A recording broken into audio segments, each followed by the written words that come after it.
Universe. Welcome to another episode of Magic the Amateuring. Hello, Parallel Universe. Welcome to another episode of Cats the Cattening. Hey, Parallel Universe. Welcome to another episode of Rats the Rattening.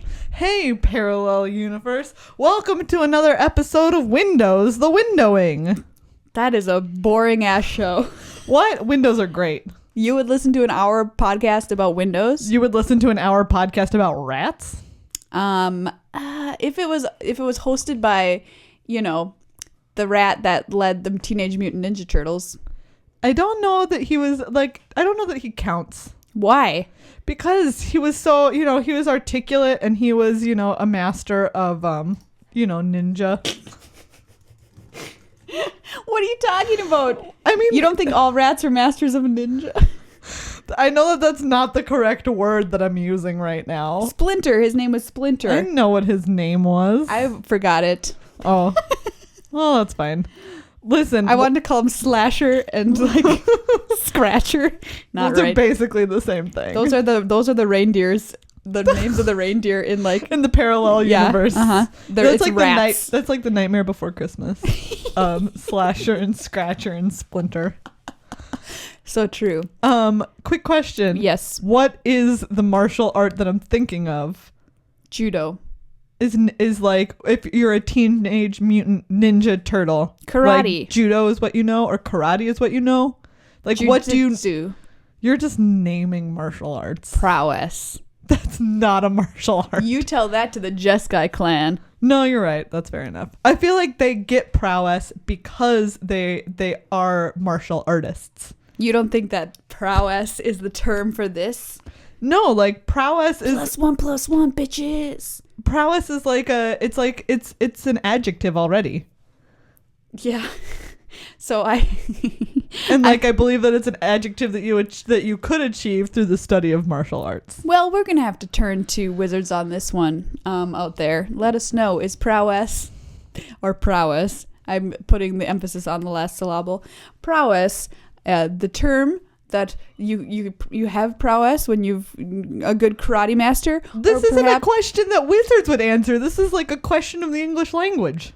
I'm just saying, in this mythical magic universe, that there is, on this plane, okay, there so happens to be a form of karate known as prowess. No, not a thing. Tarkir just doesn't have a martial art called prowess. You don't know this. I'm pretty sure that if we go back and we read Uncharted Realms, it's not going to be, and she was studying prowess. It's not going to be a thing. We still haven't answered the first and foremost question of what do the Ninja Turtles study to be ninjas? Which martial art is that? All right, by the end of the show, we'll find one? out. We'll find out by the end of the show. Okay, we'd better, or else I'm going to be pretty disappointed. Who was your favorite Ninja Turtle? I feel like it's Donatello because no one ever remembers him, and I identify with that. In other news, send Meghan a card. She needs to know you're there. In this universe, hold on. What? 2 seconds. What? One, which Ninja Turtle do you identify with? Michelangelo, because he ate pizza. They all ate pizza. But he ate it the most. Part number 2 to that is that I have this intrinsic worry that people don't remember me. So my first assumption when I see someone that I know is that they don't remember me. And that I need to remind them. Like me? No, not like you, obviously. But someone that you've met a handful of times and you're not good friends with them, but you're acquaintances. I do not know this feeling. You don't have acquaintances? I know. I just assume that everybody knows who I am. I have the opposite thing. Anyone that's below distinct friend level, I just assume does not remember me. Oh, that's so sad. It is a little bit when you think about it. You. Thank you. Jeez, you have purple hair. Come on. I know, but you don't know those things. You don't know those things for sure. Uh-huh. And this is the slippery slope, ladies and gentlemen. Self-esteem, man. Send Meghan a card. I'm good. But in this universe, we are Magic the Amateuring. We talk about magic ostensibly. Yeah, absolutely. We are completely unforgettable. Yep, that's true. Very forgettable, depending on how you feel about magic and bad comedy. So on today's episode, we're going to talk about we've talked about the pre-release. We've gone to a couple pre-TQs or PPTQs, and we're going to talk about our experiences playing sealed Absolutely. at those. We've also drafted. Ooh, yes. So we can tell you that. I forgot about that.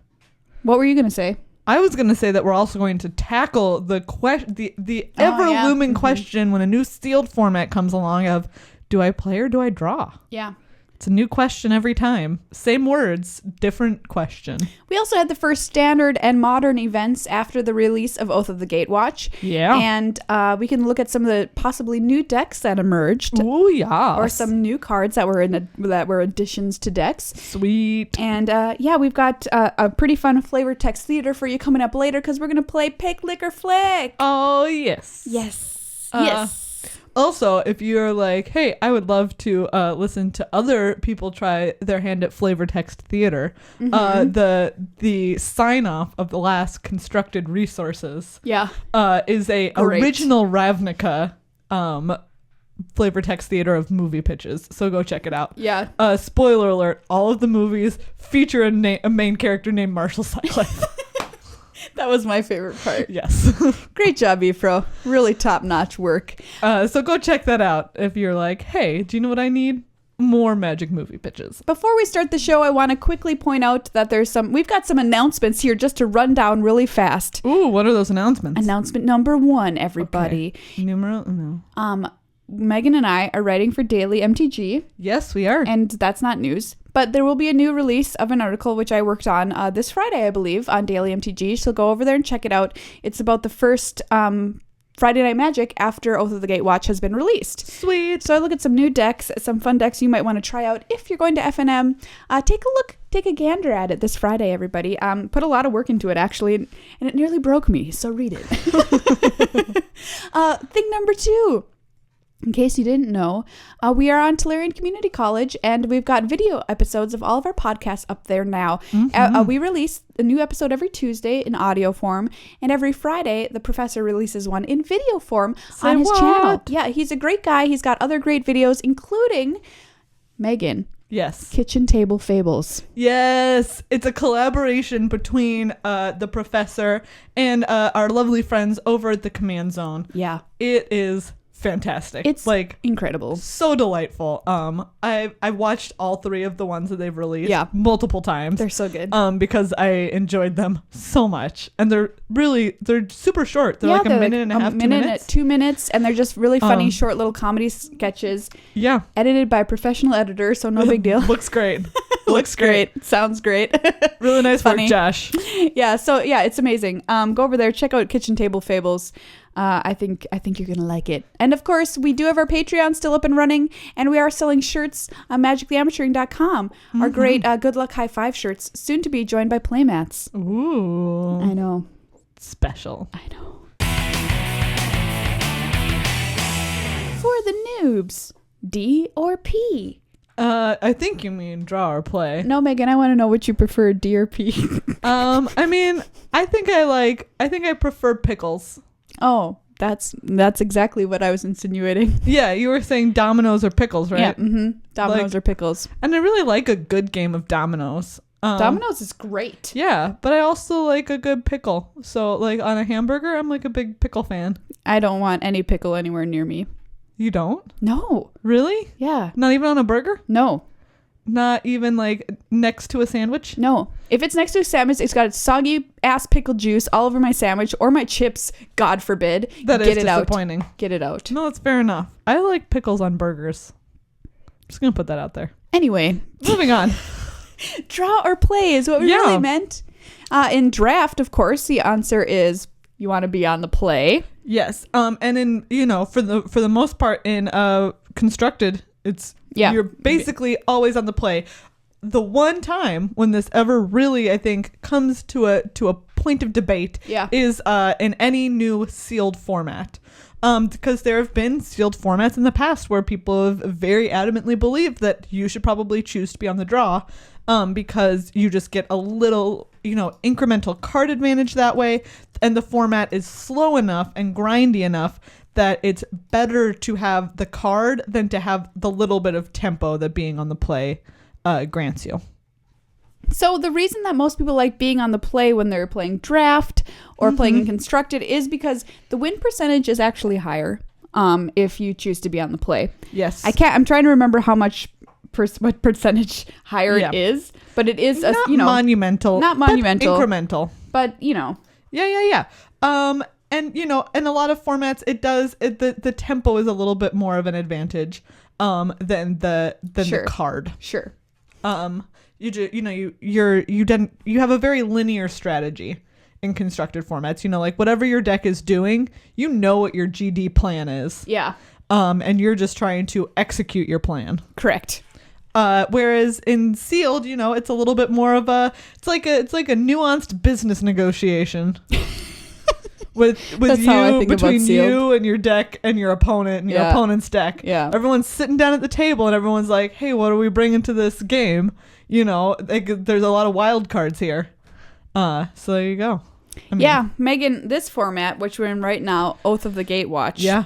Now is the time we need to decide, are we going to be play people or are we going to be draw people? Well, I can let you know that right now, over this past weekend, and 2 PPTQs, I think I got to choose once.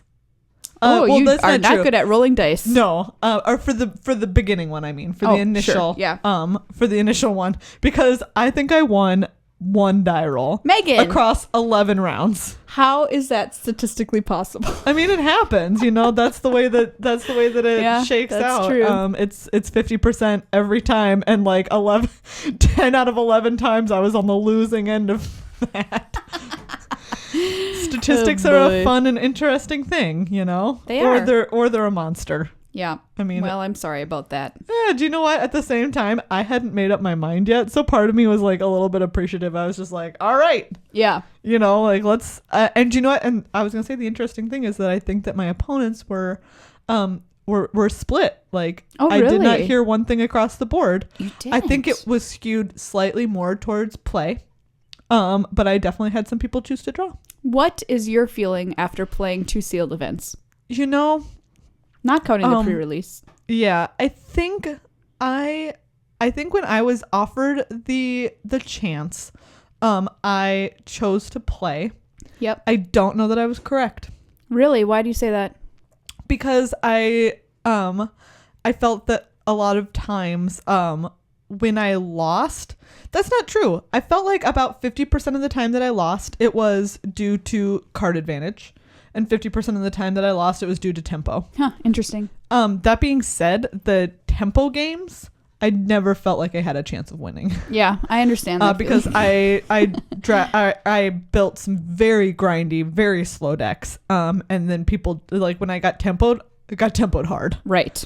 Whereas the ones where I lost to card advantage, I very much would have, it was coming down to each of us top decking. Yeah. And in that case, being 1 card deeper into your deck is, makes a big difference. Makes a big difference. So normally if you choose to be on the draw in sealed and your deck likes it, you're going to have a deck that's probably more controlling, that probably, feels like it can lock up the game early and stop any offense from your opponent if they're playing a very fast deck. And you think card advantage is more important to you than trying to get out ahead because you're looking to win the long game. And if you choose to play, it's because your deck is very aggressive and you want to get in as much damage as humanly possible before your opponent can put the brakes on and stop you. Yeah. It's not necessarily always an aggressive deck thing to want to be on the play, because in a constructed format, even a control deck will still choose to be on the play. Why? As opposed to on the draw, just because they want to question. Yes. Is it because they want to steal the advantage from their opponent who may be playing aggressively? Well, that definitely is part of it. If I'm playing, for instance, red-green ramp, and my opponent is playing an unknown deck, I'm going to feel like the biggest ass hat if I'm like, oh, I'll draw, and then they're playing a Tarka red, and I'm just like, well, oh, shit. Just kidding. I really shouldn't have chosen. Yeah, I feel you. I think that's definitely a huge consideration. Yeah. And then there's also, again, strategies that I think are a lot more linear and constructed. And usually they have some version of either like a Tarka red definitely wants to take advantage. They want to be on the play, right? They're just trying to, again, get in as much damage. But other decks have built-in card advantage, so they're not worried so much about drawing one more extra card, because it's like in Red Green Ramp, it's like, oh, I'm going to get my Sanctum of Eugene into play, and I'm going to be able to, like once I cast a big Eldrazi, I'll just be able to go like sack it and go find another one, right? And I'm getting my card advantage that way. Obviously, any variation on blue is going to just be drawing cards in one way or another. Abzan has just a lot of value cards like Siege Rhinos and Wingmate Rocks, which just give them, which are single card cards advantage is in the card. In there. So it's less of a concern, whereas in Sealed, you usually don't have access to as many of those types of effects. True. So you're at 50-50. You still don't know where you fall on play or draw in this Sealed format. I really don't know yet, because I do think that the slightly more tempo and slightly more aggressive strategies right now are stronger than I gave them credit for. Sure. So I think that that's a very real and palpable threat. That being said, it is still part of the BFZ block, and there are still some like giant creatures out there. Yeah. And there are still some really grindy games where that card's going to matter. So, I don't know. I'm a scaredy cat. I want to be on the play. Yeah. I'm just too nervous, I think. And I definitely feel like when I choose to play, I am playing scared. I'm playing scared. Yeah. Did your mama never tell you to play not play scared?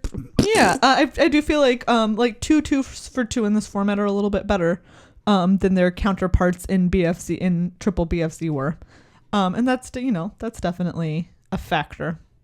Yeah, so that's something to consider when you're playing Sealed, if you're at a pre-release or if you're trying to grind something out at a PPTQ, or just why are you laughing? I was just chuckling at the phrase grind something out. All right, look, I'm sorry. Sometimes I have the mind of a 12-year-old. It was funny. What can I say? It's always important to remember to grind something out. Grind something out when you can. When you can. Where you can. You don't want to backpile that. No. Real quick note, I do want to mention that I feel like it might be one consideration in this format for drawing would perhaps be that mana bases are a little bit wonkier with colorless being introduced here as its own distinct casting cost, because in sets where you have stricter mana requirements. So cons, did you choose to be on the draw? I think as far as I remember, cons was a draw format. Man, I can't remember. I've already put it out of my brain. I know, right? Which is so sick, because I love triple cons. Like, I think Fate and Dragons change. I think Fate and Dragons were both play sets, but I think triple cons was a draw. Yeah, so this is something to keep your eyes out for, because a lot of times it's like, oh, you build a 2-color deck, but it's like, actually it's kind of a 3-color deck, because you might have some colorless activated costs or even some colorless casting cost creatures in there. And being on the draw will get you 1 card further towards having your ideal mana base. We're going to talk about Sealed as it pertains to PPTQs in a second, but honestly, I saw so many quote-unquote 3-color decks as well as 4-color decks running around. I played one of those mofos. Oh yeah, 4-color? On Sunday. Girl. Got real greedy. All right, got a little punished. Spoiler alert. Spoiler alert. Got a little punished. PPTQs. That's right. We headed out not just to one, but in my case, 2 PPTQs Meghan, this weekend. you really ground one out this weekend. I really ground 2 of them out, Maria. Sorry. You have to get that action while it's available. That's true. And when a new set comes out, there's lots of that action going around. There really is. And I'm going to Vancouver this weekend. Yep. So if you're going to be at GP Vancouver, please come and say hi. I love meeting people. And Maria, unfortunately, won't be there. But sorry, guys. I'm happy to try and impersonate her. Okay, Megan. If you'd like. On the count of 3, do your best impression of me. 1, 2, 3. Cats. Fail. I give you an F. That's an F. Do you know what? I'm just saying that I'll try, okay? I'm not saying that I'll do well. I'm saying that I'll try. So I wanted to get in a lot of practice before the GP. So that was a part of my plan. If you come up and say hi to Megan, she'll give you a prize. That is true. It's a secret prize. Never mind. I won't say what it was probably going to be. I was about to say it, but I won't anymore. No, it's a secret prize. It is a secret prize. And have her sign some Siege Rhinos. She loves that card. Yeah, everyone knows how much I love Siege Rhino. Yep. Anyway, you got to practice because you're going to throw down and you're going to make day 2 of this GP. I mean, that's the goal. Isn't that everybody's goal? I'm going to be texting you, and if you don't make day 2, I'm going to be like, I disown you. Maria, you can't text me. It's international texting rates. Oh, yeah, you're right. I can Facebook message you. Yeah, just Facebook message me. I'll go find a Starbucks and check my email. Okay. Check my Facebook. Yeah, I got home from Canada once to a great number of international texting fees. No, you have to tell people. You have to be like, dude, do not do it. Don't do it. Yeah, it's like 10 cents. It's more than that. It's like 50 cents. It's like 50 cents a text. A text. Is that text worth 50 cents to you? It's different in incoming and outgoing. No. I think it's incoming. It's like 30. Yeah, and outgoing it's like 50. Mm-hmm. Whoever knew that me texting ye would be worth 50 cents. I'll text you over the course of the weekend. I'll text you ye once. Okay. And you'll know that that's like a 50 cent ye. That'll be great. It'll be perfect. Okay, so PPTQs. Yes. What happened? I can tell you the story of mine. I went to one. Yes. And if you are a listener of the show, which you are since you're listening, if you remember playing Battle for Zendikar, PPTQs, of which I did a couple, I just failed miserably at Battle for Zendikar. I did terribly. And such was the case again with Oath. I played in one and I did not win, get this, a single game. Oof. The whole day. And this was kind of surprising to me because both pre-releases I went 3-1 and I felt pretty good and I was like, hey, this isn't so bad. And then I'm like, maybe that was just a slump I was in. I go to this PPTQ, so like my deck was not good. I think I know when I have a bad deck because I made three different decks out of my sealed pool and I played them all throughout the day because I was just like, okay, maybe I misbuilt this. Play a different build. No good. Play a different build. No good. 3 different iterations all sucked. But when I find myself building like a green-black deck, that's when I usually feel like I've hit rock bottom. You don't like green-black? No, I don't have a problem with it. But for whatever reason, when I feel like my pool is so shitty, I'm just like, what can I play? Like the answer is usually green-black because black has any removal if you have any. Yeah. And green just has dudes. Yeah, that's true. And sometimes if you have a lot of blue. Sometimes removal and dudes will get there. Like you just don't have dudes. You've just got spells. And you're like, what am I supposed to do with this? So then like you just end up playing green-black and your deck's just a pile. And that's what mine was. I'm sorry. It was a beating. Yeah. So hopefully that's not what's going to happen to me the rest of the format. Maybe it was just a fluke. We'll find out. I plan to play another pre-release on Sunday, so we'll see how that goes. Megan. Yeah. So I like going back. So my experience with BFC was a little bit different. I definitely started out in a slump with BFC, but like a couple of weeks in, all of a sudden I was just like, wait a second, I am fucking rocking this. Like at some point it just super clicked for me. I had an absurd string of, you can go, like, we posted some draft videos. Mm-hmm. I had, like, an absurd string of drafts on Magic Online. But then I feel like, so I'm a little bit worried. Like, Cons of Tarkir, I had the same thing. Like, triple Cons, I was, like, rocking it. And then, like, Dragons and Fate, I could just never get my feet back under me.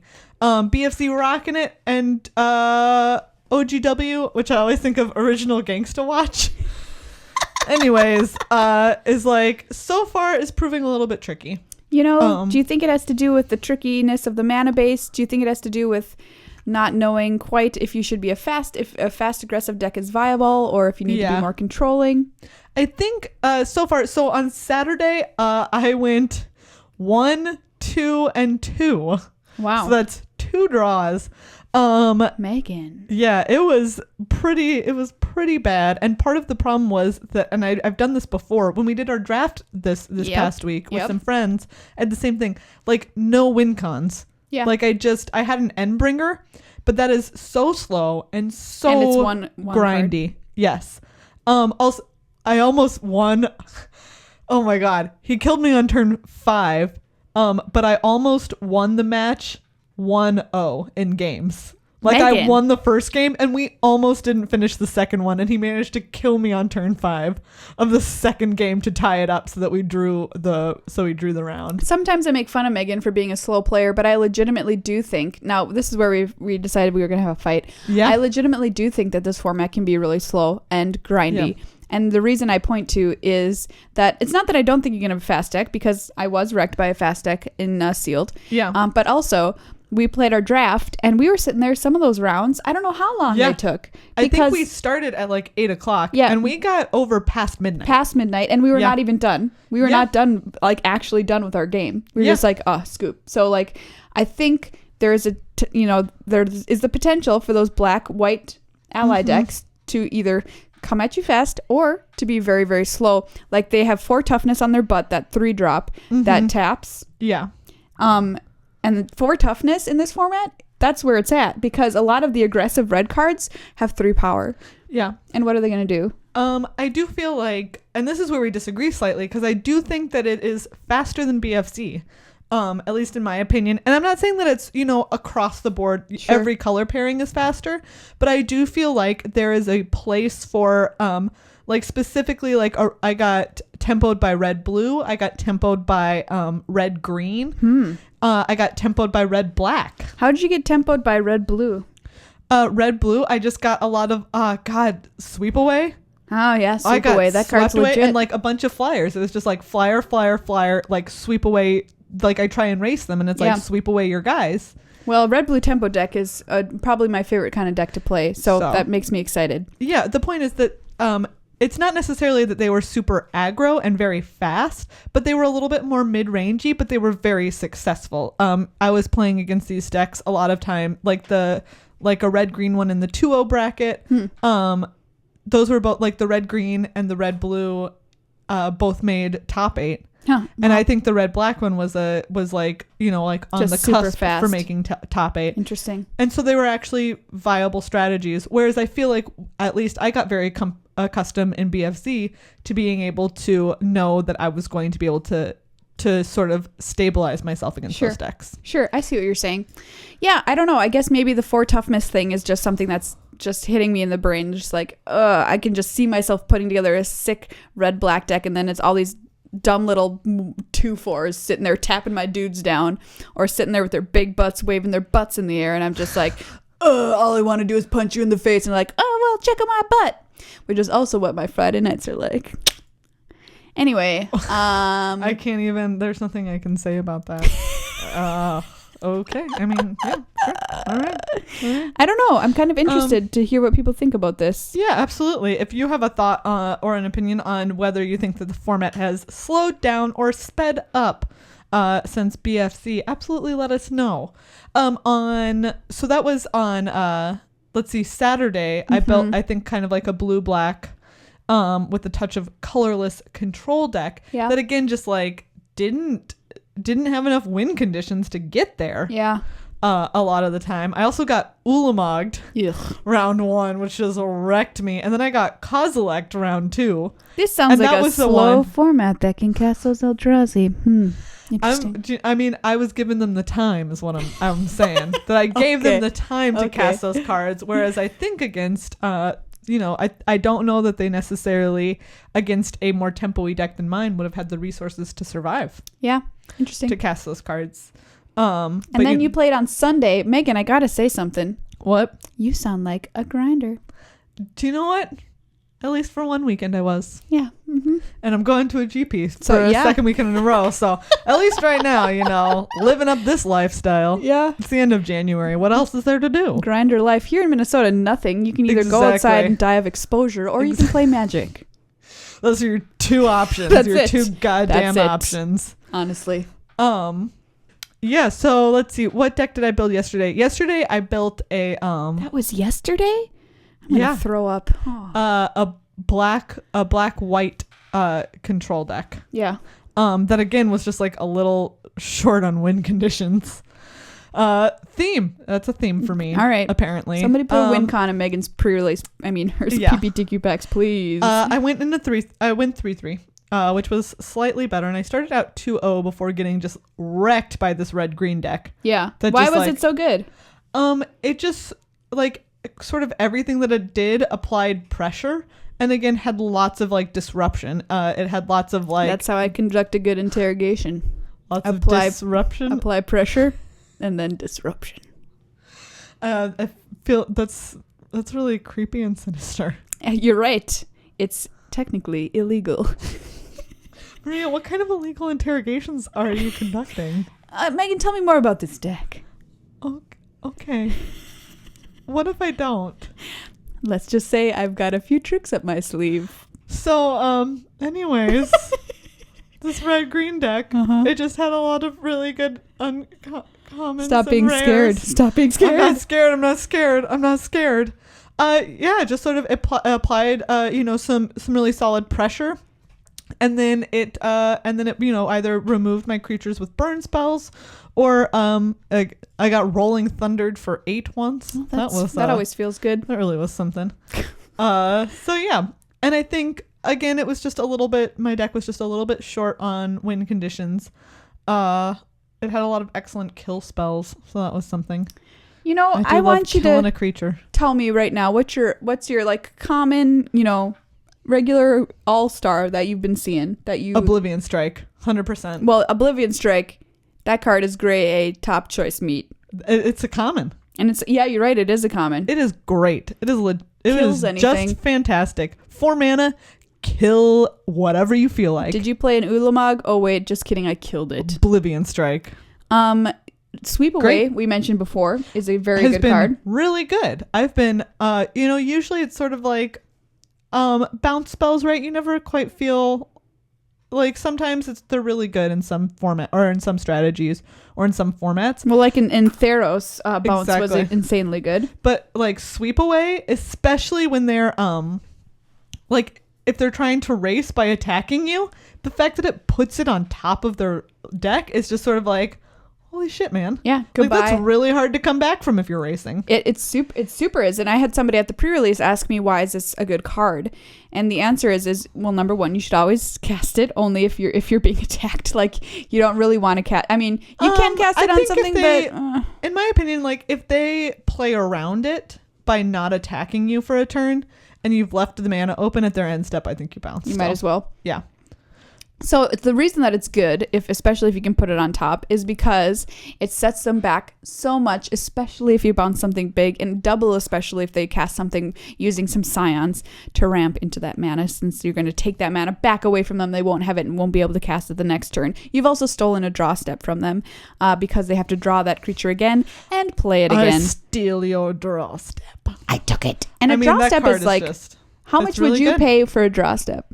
How much would I pay for a draw step? How much life would you pay for an additional draw step?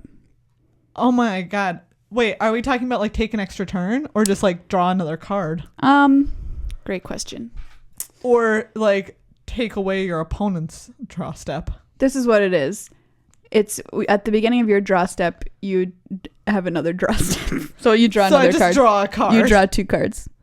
How much life would I pay? To do that every turn. Like every turn, like it asks you how much would you pay? How much life am I at? You're at 20. I mean, and do I have to commit to drawing that card every time? Yes. 2. You want it cheap. I see. You want your cake and you want to eat it too. Well, I'm just saying if I have to draw it, if I have to do it every single time at 3 life every additional turn, like that kills me quick. I want that card printed. That's kind of a cool idea. It's kind of like an Bob. Enchantment. Yeah, but it's got to be worse than Bob, obviously, because Bob is straight broken, which is so it's got to be like, which is like 4 life. That's really risky. No, God, that's way too much. The fact, what makes Dark Confidant so good is that a lot of the time what you're flipping is lands. Yeah. And that it I'm usually just saying, goes if we're printing this and it's not going to be broken, what are we printing? Oh, God. It's an enchantment. It's an enchantment. I think it should be a creature if you want it to not be broken. Okay, it's a creature. Because then it can be removed Sure. by your opponent with, a little bit more average. And like at types the beginning of your removal. draw step, draw an additional card and lose 4 life. 4? Is it? And it's a you must. It's not a you may. Yes. How much does the creature cost? 2. I don't know, man. I think 4 is too much. 4 Okay. is way too much. Okay, I just want to see what's the threshold of not being absurdly broken. And I think it's 2. okay. Like 2 is still. I mean, you get 10. 10 is a lot of turns, and a lot of cards. God, 2.5. Okay, You lose 2.5 life. You lose 2.5 life. It's like 2 comma and a half life. So you lose half of your human life, just like Oh Jesus! Princess Bride, like when they took his life away. 3 life if it's a may. Oh, Like you may. that is And way pay- too good. like That is a- way too good. It's a creature. It can be removed. Okay. Pay 3 life. You may pay 3 life. Megan and I are contestants on the next Great Designer Search.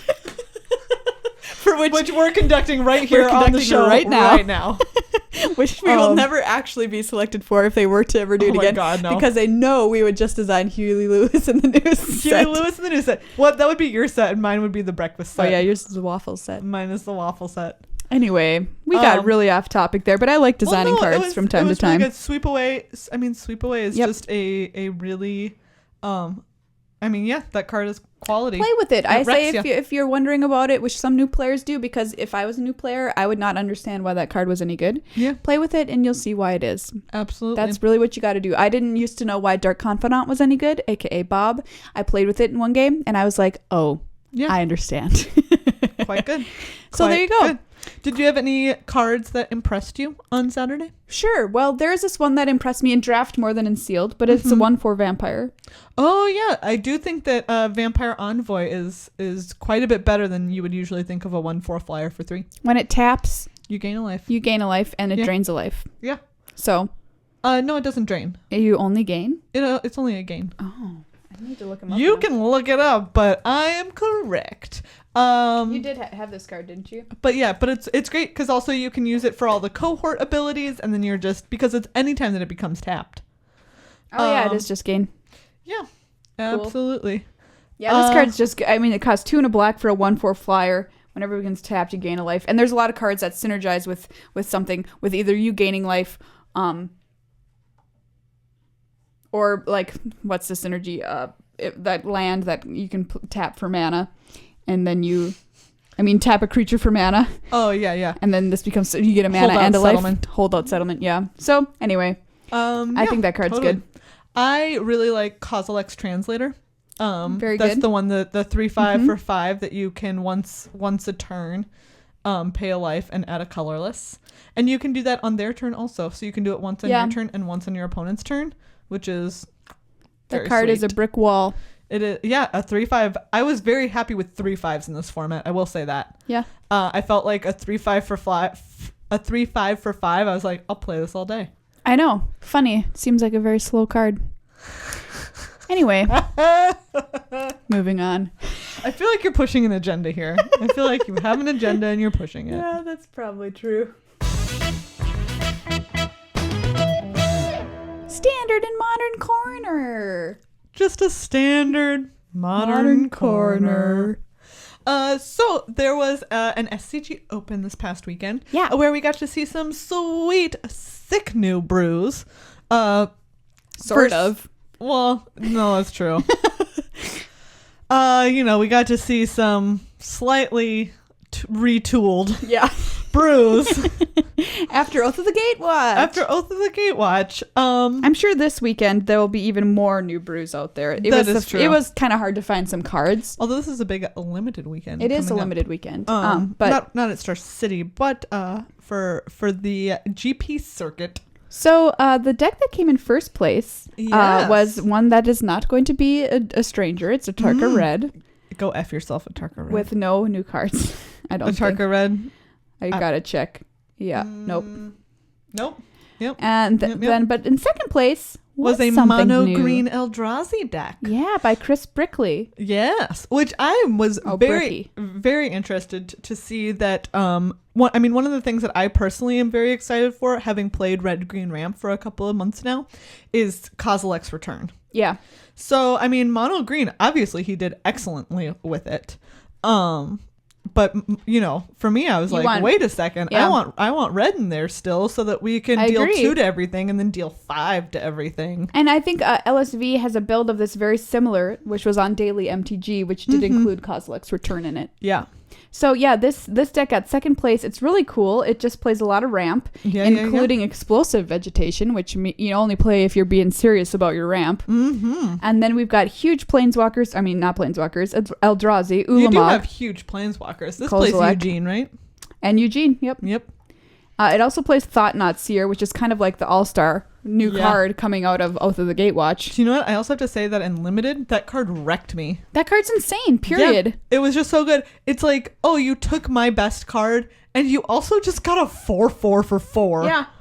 Like, I had an opponent who 2 games in a row played that against me on turn 4, and I was just like, this is I quit miserable. This game. This is completely miserable. Yeah, so this card, keep your eye out for it. I mean, everybody's saying it's the new hotness, you guys. Absolutely. It is very good. The rest of these decks were not anything, particularly new. Just Sky Black, Abzan Company, Prowess. Yeah, I've heard some talk of adding Reflector Mage to Abzan, or not Abzan, but 4-color Rally. Yeah, I can see that.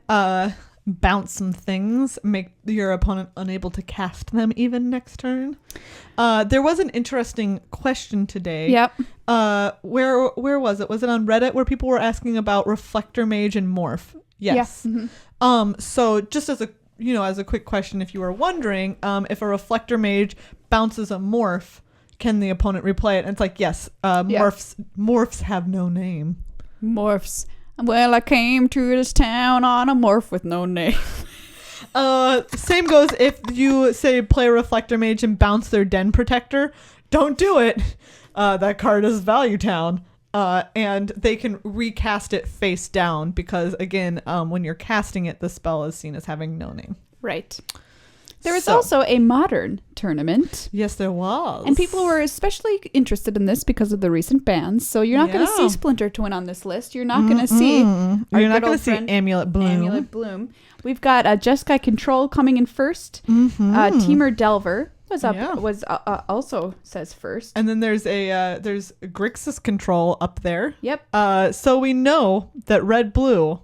We have not seen the end of it. Not by a long shot, friends. So we had events simultaneously, Columbus and Atlanta. Gotcha. Merfolk. A lot of Merfolk up here. Megan, does that make you happy? You've been playing with the Professor's Merfolk deck. Do you know what? We talked about this. I am not a natural Merfolk player. No, I see that. Maria, do you know what deck I'm in love with? I don't want to hear about it again. Maria, do you know what deck I'm in love with? It's Lantern Control, and I don't want to hear about it. That deck is an abomination. It is the most beautiful thing ever made. Megan, it is amazing. How can you like that deck? I have not been this in love with the deck since Sphinx's Revelation. This is the second time you said that on the show. And it's so true. That's like, I just need to keep saying it because it's that true. When Do I need to get a wedding true, present? You shout it from the rooftops. Get a room. Get a room. I love it. It's amazing. Ugh. Well, thank God that deck's not on this top whatever list I'm looking at, 16. Oh, it's so amazing. Notably, Affinities because in I feel here. like a lot of people have like a gentleman's agreement not to play it. Well, yeah, because it's terrible. People get mad at you online, and I'm like, yes, they should not be salty to you, but I understand their anger. It's so just like... To be fair, no one's been super angry. The only comment that I've gotten so far was like after I 2-0'd a dude or a person, and they were like... 10 out of 10 worst deck in Modern. And I'm like, yes, agree. 10 out of 10 best deck in Modern. Because you just have to sit there and wait for yourself to die. Or you can just concede. You don't have to sit your there. Own death. You don't have to sit there. You can just scoop. Like, I'm never going to let you draw anything again. Oh, anyway, we've got our eyes peeled, which is the most disgusting saying in the English language. It's pretty gross. For what's coming up in standard. It really is gross. And in modern. Anyways. In the future, I wrote about it a little bit in my article on Friday, so watch out for that. But yeah, I'm interested to see what new decks come out. I'm really hoping for that Eldrazi deck in some iteration to happen in standard. We'll see if it does. Ladies and germs, it's time for a fan favorite game, Pick, Lick, or Flick. Absolutely. We had a bit of a snafu in playing this week, as I thought I had an Oath of the Gatewatch pack handy. No. Turns out I do not. Being the degenerate drafters that we are. We drafted them all already. We were just too eager to get our hands on some sweet Oath of the Gatewatch draft action. I know, and tomorrow we've got store draft, Megan. Oh, I'm so excited. I'm so excited. I love the first draft at our LGS after a new set comes out. It's great. It's one of my favorite times. Anyway, so what we did is we pulled up a pack which was randomly generated online. Yes. So we've got this here, and we're going to play this way. We're just going down the row. Straight down. We normally randomize our pick, licks, or flicks, and so this gives us a little bit of randomization if we just go straight down the way it's displayed for us. Oh, duh. If you're a ninja, you're trained in ninjutsu. I still have to figure out what the turtles are, though. What? They're turtles. I mean, so they're trained in ninjutsu. Yeah. Okay. The end. All right, great. That makes so. I mean, I'm sure people. We're just like screaming at us. I can only imagine. Yeah, the people at the beginning of the episode were like, obviously, the fucking word ninja comes from ninjutsu. We've been screamed at more probably through a radio or an iPod than anyway. Boom. So, pick, lick, or flick. These are our three options for the first PL. Yeah. Thought Not Seer, spicy. Ooh, yum, as we've already talked about. Core Scythe Master. Okay. That's a 3/1 and has first strike when it's attacking. Yep. For 2 and a white. Zada's Commando, which is a 2/1 with first strike. You can tap it, and it deals damage to target opponent with an ally cohort. I mean, I think we both know. You know, we pick Thought Not Seer. Thought Not's the pick all day. It is the pick all day. The question is what's the lick? I don't know. I don't want to lick that goblin. No, I think I definitely want to lick that core. That's what my trainer said to me at the gym. I want to lick that core. That's why I quit. That would be a really reasonable. Very creepy. Yeah, that would be a very reasonable reason. Yeah, I'm definitely licking the core. That Zada's in. Commando, despite the fact that he is an archer, which is pretty cool. Yeah. I can't deal with that goblin. He's an archer? Yeah, see, goblin archer ally. Oh, wait. Move your head. Oh, very cool. Yeah. And actually, Zada's Commando, first strike, which I conveniently forgot about on like 3 different occasions at that PPTQ. It's very relevant. It's super relevant. There's a lot of 2/2s and 3/2s I threw card so many guys away to that card. I also forgot that Goblin Dark Dwellers has Menace about 5 times, and my opponent every time I was like block, and he's like Menace, and the last time I had forgotten, he's just like Menace. It was so sad. I'm old. Okay. Reflector Mage. Ooh. Nice. Yeah. Kozilek's Translator. Uh-huh. Comparative Analysis. I mean, I think, again, it's pretty clear what we're picking here. Yeah. We're taking... that Reflector Mage. But what pack one, pick one? Are you taking Reflector Mage over Translator? Say that every other card in the pack sucks. Besides Reflector Mage and Translator? Yeah. I still think I take Reflector Mage. All right. Going for it. Yeah. I mean, it's got so much upside if you end up blue-white. It's so good. I mean, are you going to lick that Translator, though? Oh, it's so pretty. Look at its sloopy little legs. I mean, I'm going to lick that Translator before I lick Jace any day. Yeah, that's a good point. Jace, stop being so emo. God, you're such a whiny little tween. Void Shatter, Netcaster Spider, Pulse of Marasa. Ooh. Wow. I think here, for me at least, as much as I love a good counterspell. What? I think the pick is Netcaster Spider. I think Netcaster has overperformed for me, at least in Sealed, which is a format we know is about flyers, and Netcaster Spider has been pretty good. It's just OP, man. When it comes to blocking flyers, it blocks them all day. Yeah, and Void Shatter is just a cancel that exiles. I mean, I like a good counterspell. You would. Question is, what are you licking? Definitely gonna lick Pulsive Marasa, because that sounds sexy. Really? Void Shatter? I'm gonna lick that Void Shatter. Look at it. It looks like fireworks. I get And it. not that I condone licking fireworks, because that sounds like a bad idea all the way around. Sure does. But that's still my lick. I mean, it's real pretty. That's not to say, like, I would also lick Pulsive Marasa. It looks pretty cool. But between the two of them, I'm licking the fireworks. Birthing Hulk, Spawnbinder Mage, Saddleback Lagak. Oh. Cutest card alert. Also, worst name alert, Birthing Hulk. Like, every time I read it, I'm just like, no. So gross. That's a terrible name for a card. Can you imagine the Hulk giving birth? No. And I don't want to. Stop that. I mean, the You Hulk really need to stop that. Hulk is always wearing little bitty shorts, not when he's giving birth. Ugh, Maria, can You we see stop everything. this? I want to stop this conversation right now. I really want it to just end. Give me epidural. I want it to just end. Okay. I think that the pick though is Birthing Hulk. Birthing Hulk, I believe, is 7 the is a pick, lot, but it's only a 5. But you get 3 scions, right? 2, 2. I mean, that's still 7 power. and then 1 in a colorless regenerate. I mean, and that's pretty relevant. Yeah, I don't know. I think that's how I'm got to see how good this is in draft before I answer that. That's totally fair. I'm obviously licking the Lagak because It's so cute. cutest card. It's so cute. Sorry, Spawnbinder Mage. I mean, which usually would get a lick, I feel like. Yeah, I mean, it's an attractive lady, and she's got some sweet like gear on. Yeah, I mean, she just looks like, what I like about her is she just seems like she's got her shit under control. Yeah, that's very true. She's just sort of like, do you know what? I know what I'm doing here. She's the one I've been talking about, which is 2/4 and tap her. So it's Spawnbinder Mage. Okay. I was underwhelmed, honestly, by Really? the card. Yeah. Man, she just annoyed me.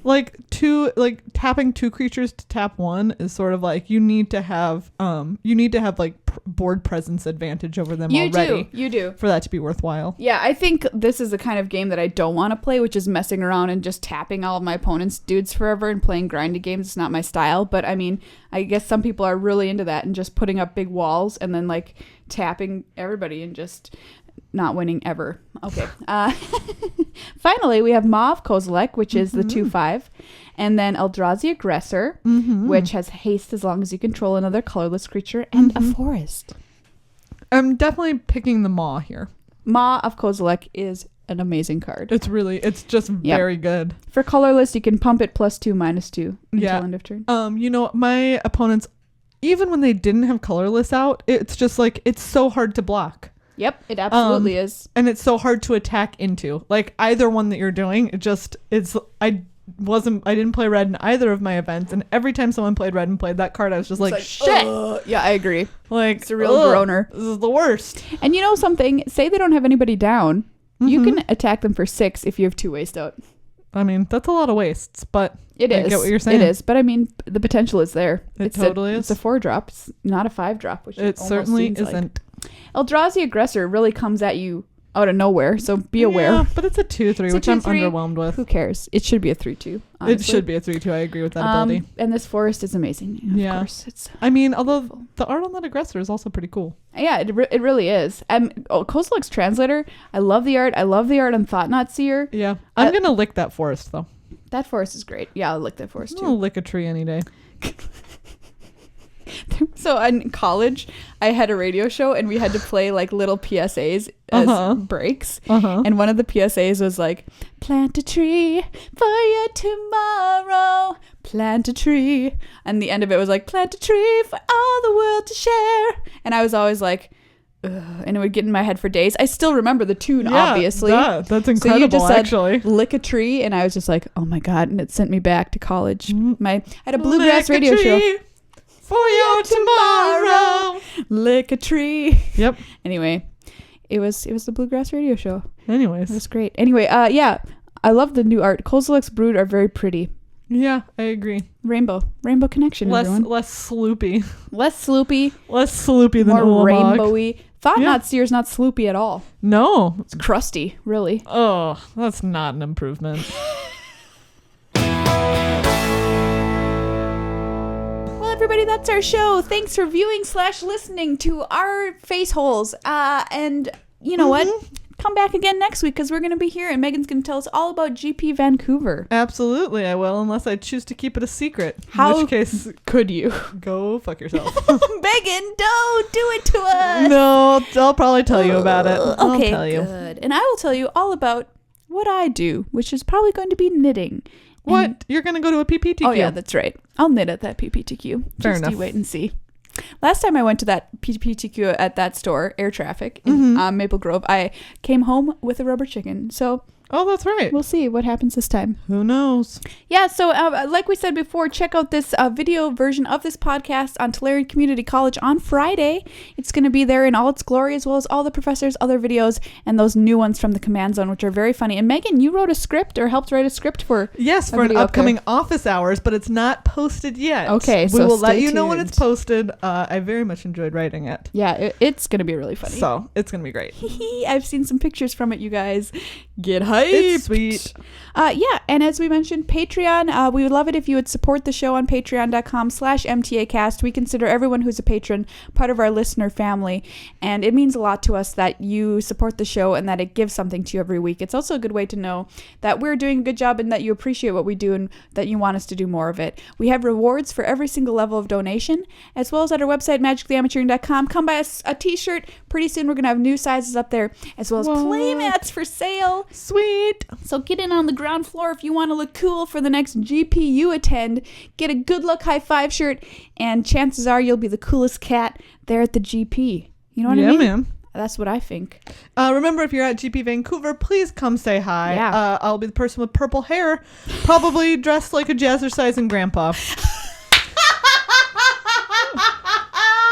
I'm gonna die. I've never heard you say that about yourself. What? I believe that's one of my styles. I think It was across so my good. I think across my spectrum of styles, it's definitely one of them that I fall into. I really need you to accurately describe my style right now. Oh my god. No, you need to let me think about it. Okay, think about it for next time. Okay, I will. Don't worry, I will come up with a descriptor Okay, for your because style. that was just like so on the nose that I just loved it. I just loved it. Thank you. Follow us on Twitter at MTAcast. We just surpassed 5,000 followers. So thanks to everybody who's given us those follows. yeah. Come and join the party, everyone. Absolutely. We're also on Facebook, if that's more your jam, facebook.com/MTAcast. Come and see us post there. Post your comments on our stuff. We look at it. Send we're us like, a message. Cool. Send us an email. magictheamateuring@gmail.com. You can find us online. I am Ice Cream Socialist. And I'm horny_unicorny. We will also be, or Maria will be participating in the Streamer Showdown. Yes. At the end of this week. Yeah. On Friday. Yeah. So check that out. 8 p.m. Central Standard Time, 6 p.m. Pacific. It's going to be super sweet. Yeah, I'm real excited. As you should be.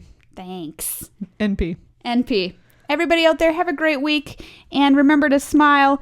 And also remember to Frown. frown once in a while.